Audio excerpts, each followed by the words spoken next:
اور ان کی زیر سرپرستی اللہ کریم ان کو عمر خضر عطا فرمائے، اور ان کی زیر سرپرستی آپ نے دیکھا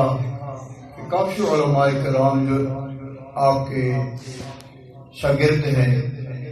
بہترین احسن انداز میں انہوں نے خطابات سے آپ سب کے دلوں کو محظوظ فرمایا۔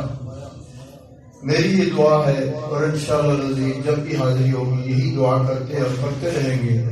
کہ اللہ کریم ہمارے تمام اہلسنت و جماعت کے اداروں کو دن دگنی رات ترقی عطا فرمائے، اور خصوصاً بالخصوص جامعہ حقانیہ ظاہر العلوم جو ہے ایوان آباد کے اندر، اللہ کریم اس کو اتنا عروج عطا فرمائے، اتنا عروج عطا فرمائے کہ یہاں سے طول و عرض کے اندر دنیا کے کونے کونے کے اندر جہاں سے شاق رسول علوم دین کی نورانی تعلیم حاصل کرنے کے بعد وہ اس علم کی روشنی جو ہے پھیلا سکے۔ اللہ تبارک و تعالی علامہ صاحب کو عمر خضر عطا فرمائے۔